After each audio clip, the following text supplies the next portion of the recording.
My village is called Jayyous, located in Kalkilia district in the northern of the West Bank. You can see maybe from here the settlement in there.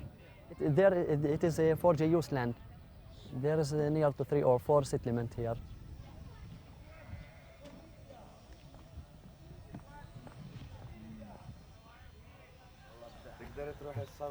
Do you like to go to the gate? The Israeli government announced the construction of the wall in 2002. So everyone, when he want to go to his land, he must have a permit. And in this time, it is very hard to get a permit.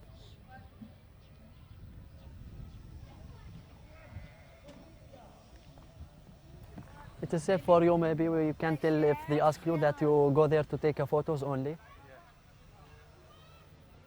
This is the time for the gate to open and for the farmers to go out. They say there is a problem for the army and they close the gate. They close the gate and there's some farmers, they waiting for them to open the gate again. She is one from the EABBI, the attend of this case.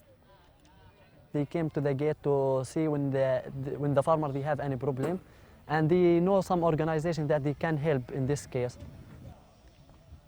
She's from Swiss. She's a good friend. They open it now. Oh, they open good. it again. I called the hotline. Maybe they called them. Maybe because they was being allowed for one, and after that they close the gate. All of the people here in the village, they don't agree this wall. So they start making a demonstration. When the army they saw the people, they arrive there, they start tear gas. And they start arrested some of the people.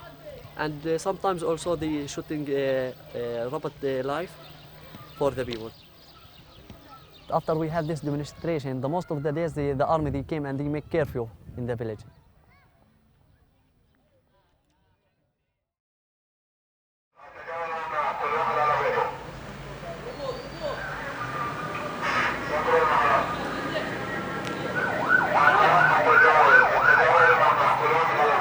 And the curfew has been sometimes all the day and sometimes 10 hours. And they don't allow for anyone to go out, and they close all the shops and nobody he can go out for pray or for anything. They told him close the door and go inside. He said that everyone you must stay at home is better. Because for Jayyous people, you must stay at home. It will be better for yourself.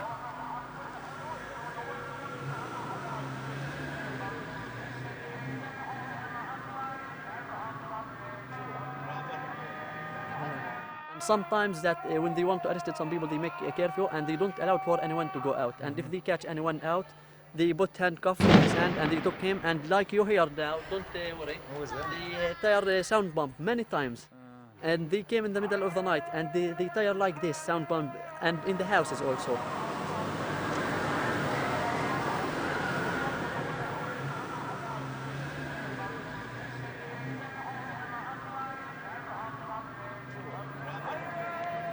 But in fact, this is not life in this situation.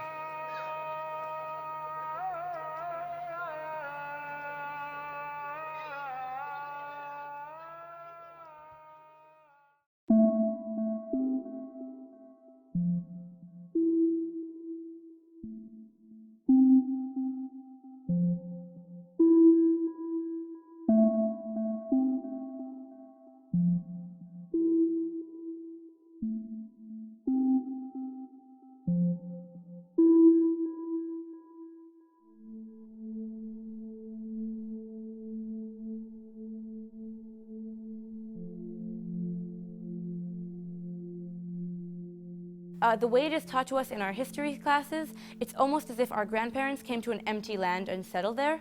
Have you ever heard the expression, a land without a people for a people without a land?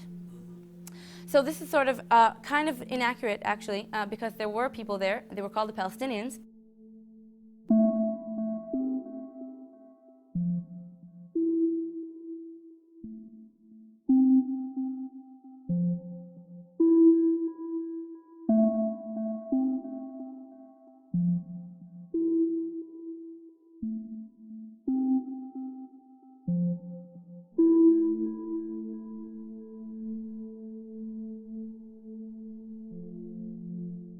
being a Zionist, I didn't offer any other kind of worthy solution or alternative to the people who were living here before.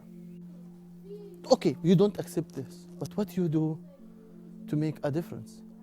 What is your life means if you don't try to make a change?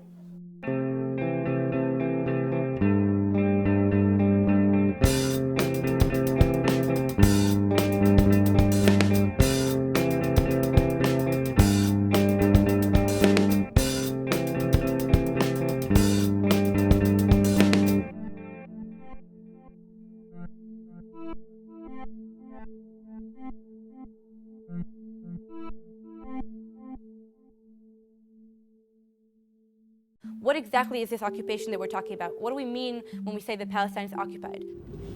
So now we're going into the West Bank, into Area C, which is under full Israeli control.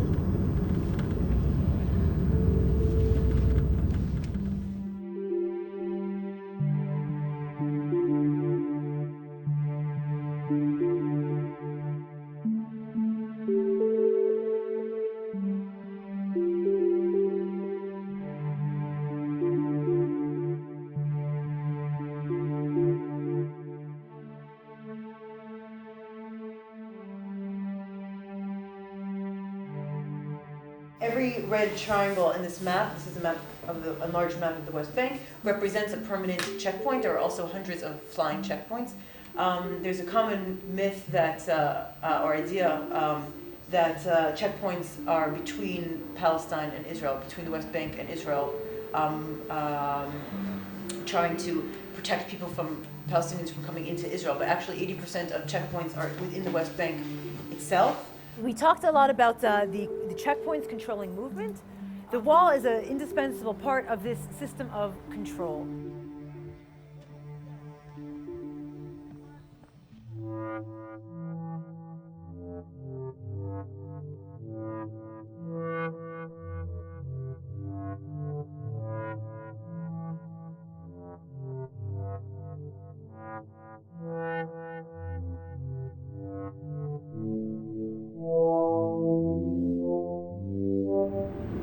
So the wall it's a very nebulous edifice because it's not on the Green Line. It doesn't encompass all the settlements, and settlements on both sides of the wall are growing. So it's basically a barrier, a separation barrier for people. So at this point, this side of the wall is municipal Jerusalem, according to Israel, and the other side is Area B of the Palestinian Authority. Well, it's of course a very difficult position for the Palestinians, but it's a necessary evil because it protects Israeli citizens from Palestinian terrorists. On this side we're on Abu Dis, on that side we're on Abu Dis. So there's not separating here between Jews and Arabs, we're separating between Arabs and Arabs. And so you'd be arguing that the Arabs on that side of the wall are somehow more dangerous than the Arabs on this side of the wall. It's the same neighborhood on both sides of the wall here. I mean, this is a neighborhood that grew organically. I used to go shopping there a lot. A lot of people from Jerusalem did. Things were a bit cheaper, get your car fixed and so on. Now there's no access other than going through the checkpoint and around. You speak to most Israelis, they've heard of it, they've seen it on television, sometimes some of them have seen pictures, but you don't feel it on the landscape. For Palestinians, these borders are very, very real and very palpable.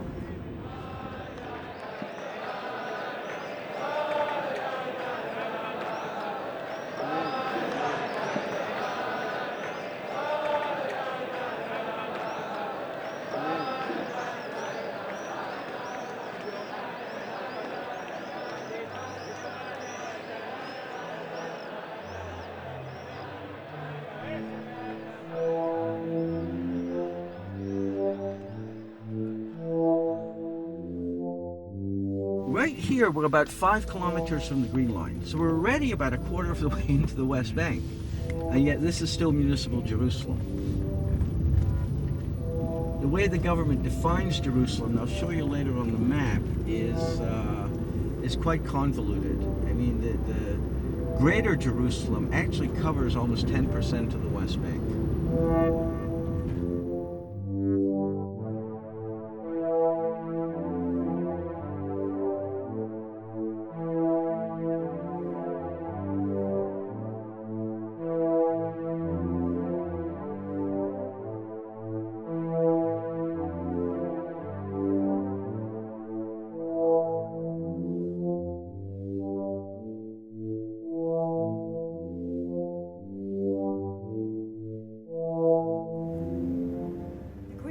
represents today a line of compromise that the Palestinians have by and large agreed upon for recognition of Israel and peace with Israel and normalized relations with Israel. The Saudi plan is a unanimous plan agreed upon by all 22 Arab countries that they will normalize relations with Israel if they establish a Palestinian state on the Green Line. So every time you build over the Green Line, you're basically violating this possibility of compromise with the Palestinians, and it's actually a rather generous plan given that 78% of the land would go to Israel.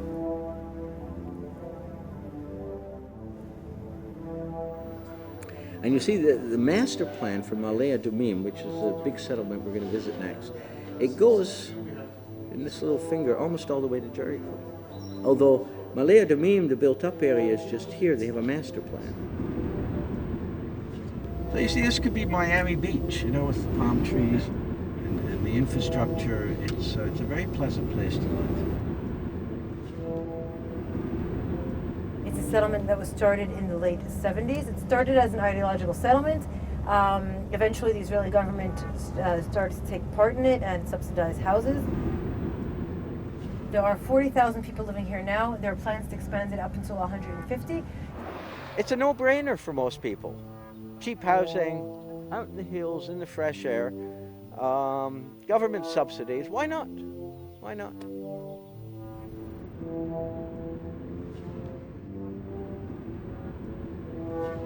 So essentially what we're doing is kind of layering one state on top of another, in a sense. With all the Jewish settlements with about 500,000 settlers living in them, all connected by settler roads which link into the Israeli highway system. I mean, the kind of investment we've made in the West Bank is not the kind of investment that a country makes if it intends to pull out. But we're creating the infrastructure for a de facto single state. When a Palestinian says, my home was demolished, and another Palestinian said, I lost my ID, and another Palestinian said, I can't find work, it's not just these kind of isolated cases of injustice or, one Israeli who's racist or 10 Israelis who are racist. There's this idea of on the governmental level, on the political policy level of dispossession, of economic depression, in addition to fighting the humanitarian fallout from these policies, is to actually make this into a political struggle against the Israeli government and Jerusalem municipalities' very directed racism toward the native inhabitants of this land. In terms of understanding the fundamental of the conflict between Israelis and Palestinians, it's really the fact that Israel today controls 100% of historic Palestine. So in other words, if you're going to reconcile the two competing nationalisms of Zionism, or Jewish nationalism, and Palestinian nationalism, you obviously can't have a situation where one side controls 100% of the land. And that's what Israel has done since 1967, when it occupied the Palestinian West Bank, East Jerusalem, and Gaza Strip, and which it continues to do today. We didn't become more secure.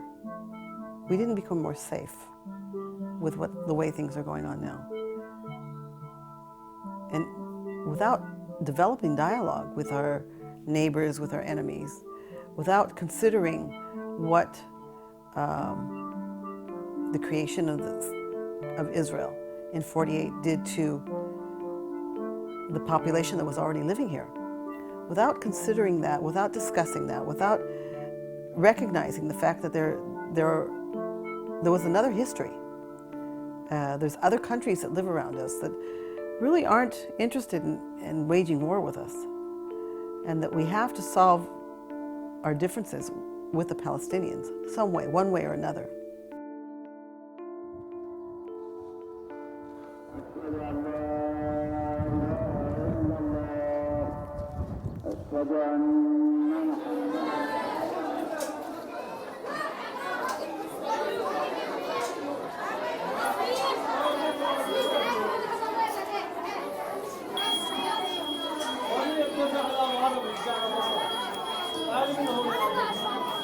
عتيب يا حبيبي شو قصتك؟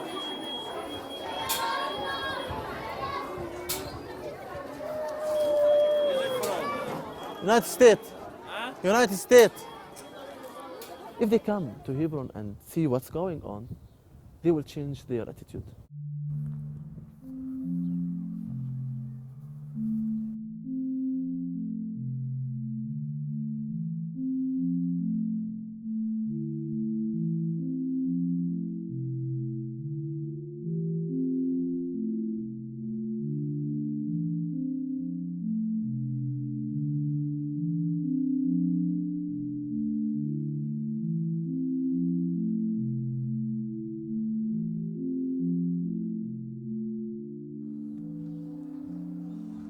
They divided the city for two parts because of 500 settlers. I remember the market when I was a child.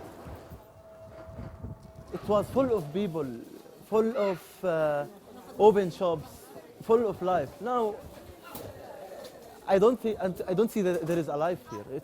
It's completely empty, the area here. I was born in the old city, and my house is a close military zone here, where I was born.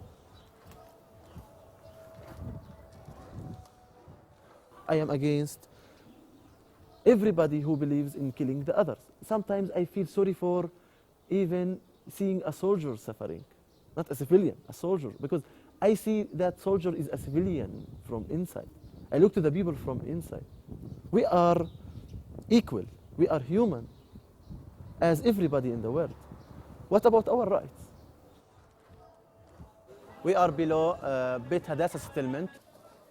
In spite of the presence of the soldiers all over here and the cameras, but the settlers are continuing throwing stones and attacking the people from up, and especially the people who are walking here. So the municipality put this fence to protect the Palestinian from the stones, from the empty bottles, from the settlers' attack from up. The shops here were closed and welded by the army.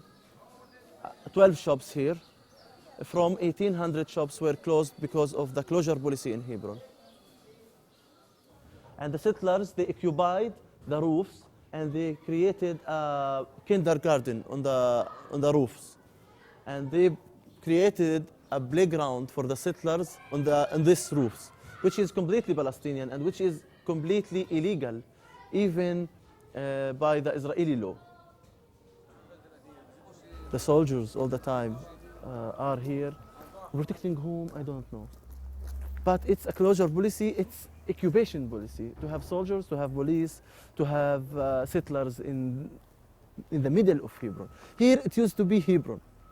If you talk about Hebron, that you have to come here. All the parking, all the kind of shops, the wholesale market, as I told you, were here. No, now the settlers only are allowed to be here.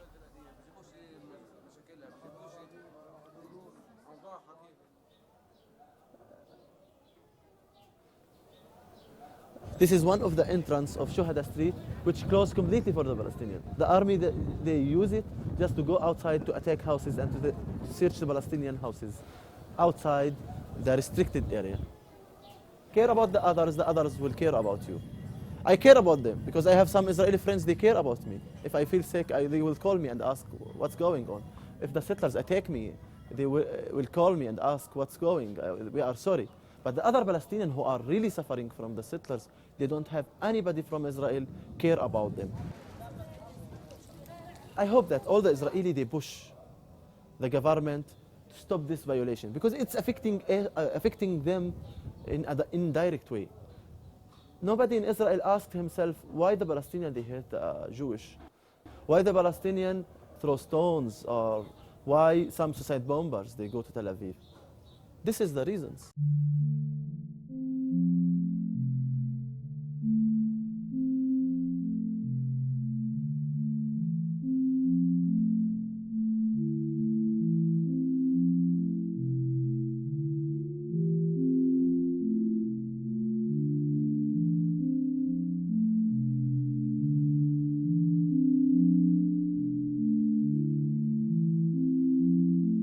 As a Palestinian, I don't see that an excuse to be violent, but I can understand it. Go to the roots to any problem, you can solve it.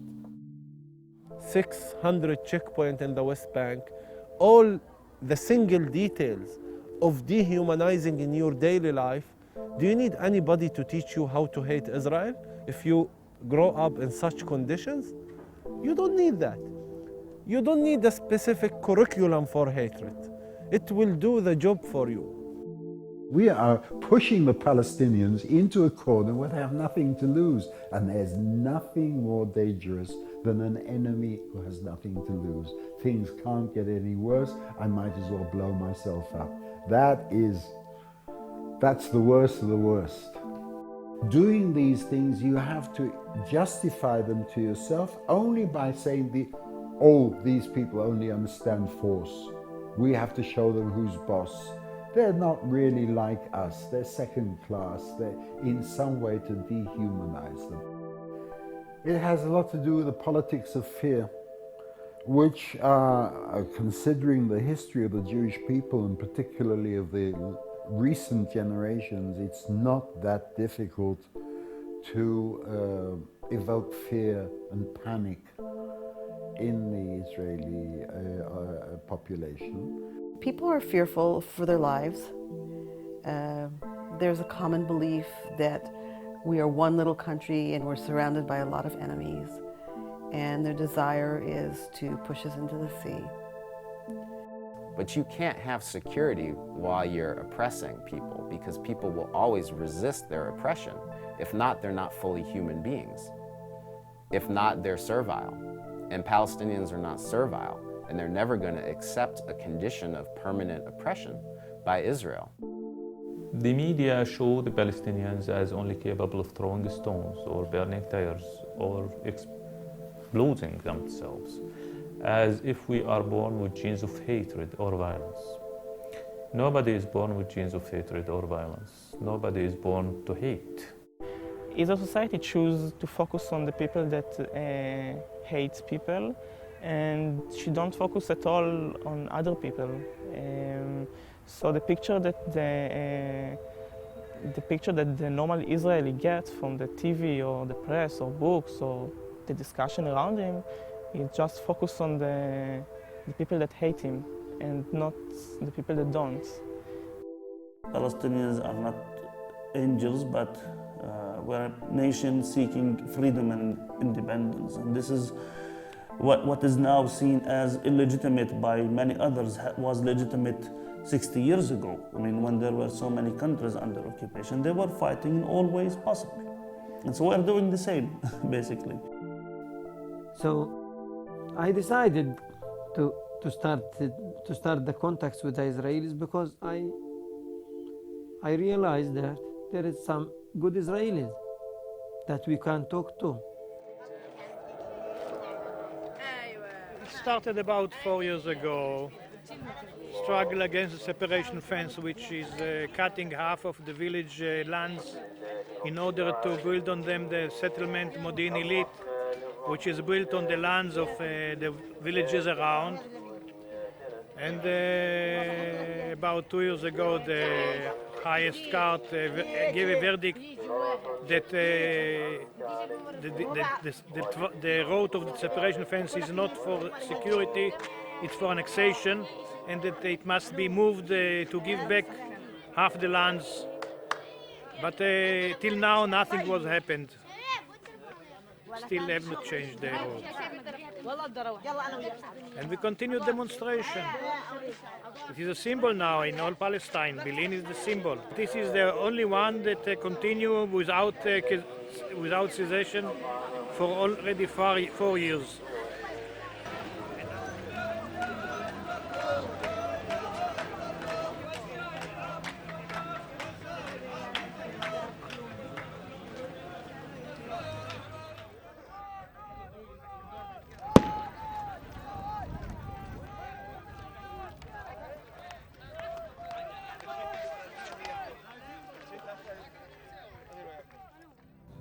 Nonviolence, it's a very great tool which the Palestinians used in the first Intifada.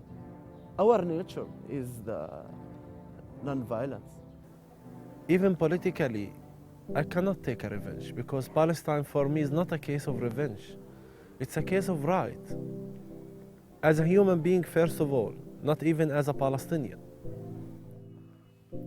We want our kids to be aligned in and to grow up on nonviolent resistance. This means that you will have a new generation who believes in nonviolence and they are able to have their rights.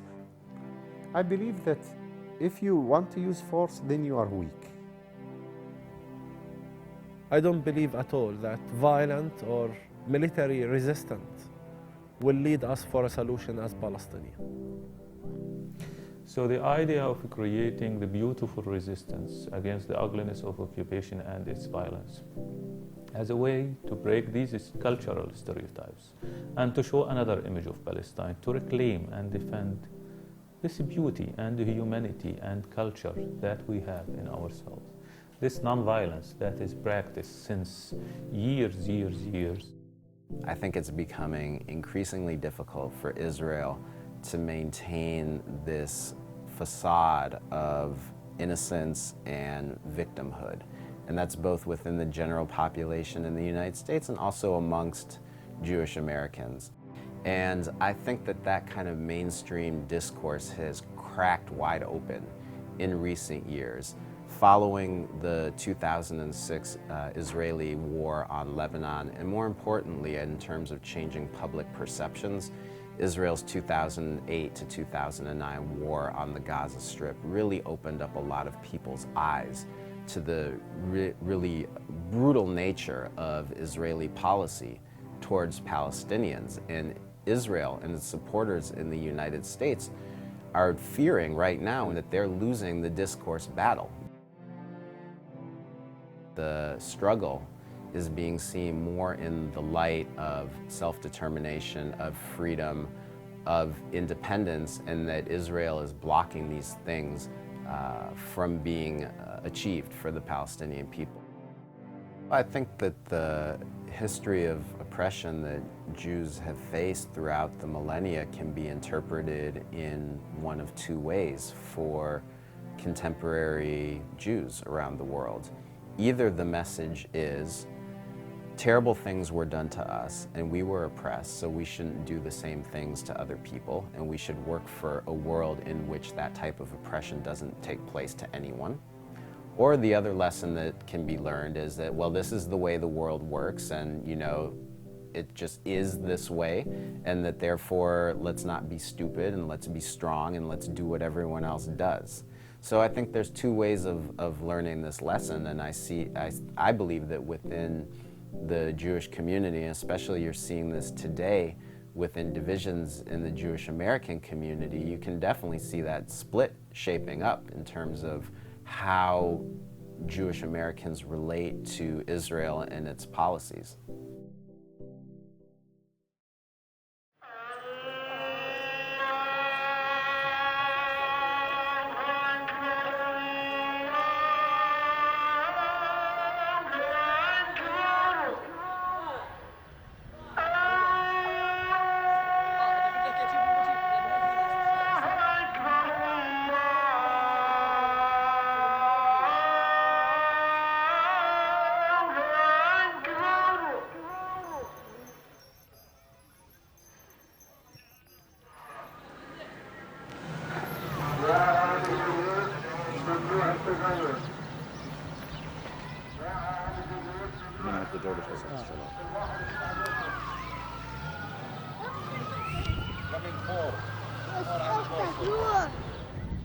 Was there a protest at all? No, because they know that the demonstration starts every Friday after they finish the prayer. So they came before this Friday because they don't want anyone to go there. And they say it is curfew. They don't allow even for the people to go to pray.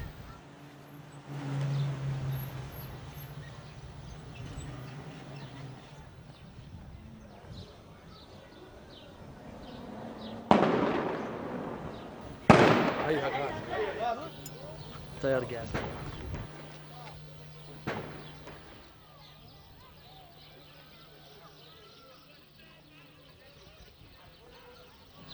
And you see when they make the curfew that we are still like we are staying in jail. Nobody can go. We are not free. We cannot go to continue our work. We cannot go to work. just we can stay all the time in the house, and it is really we are feel boring of that, because it is also not one day. The most of the days they came and they make curfew. It's a sound bomb.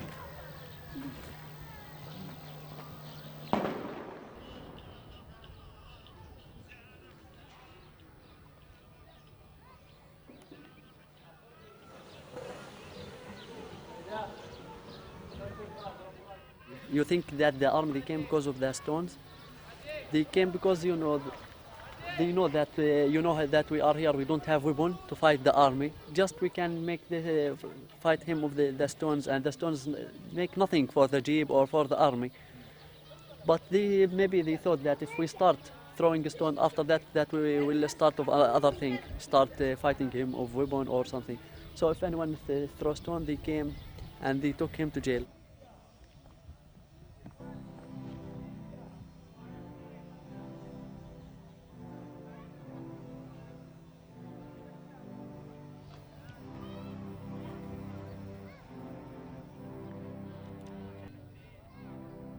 We wish this occupation will be end. And everything, there is end for everything. And I wish it will be soon, the end of the occupation.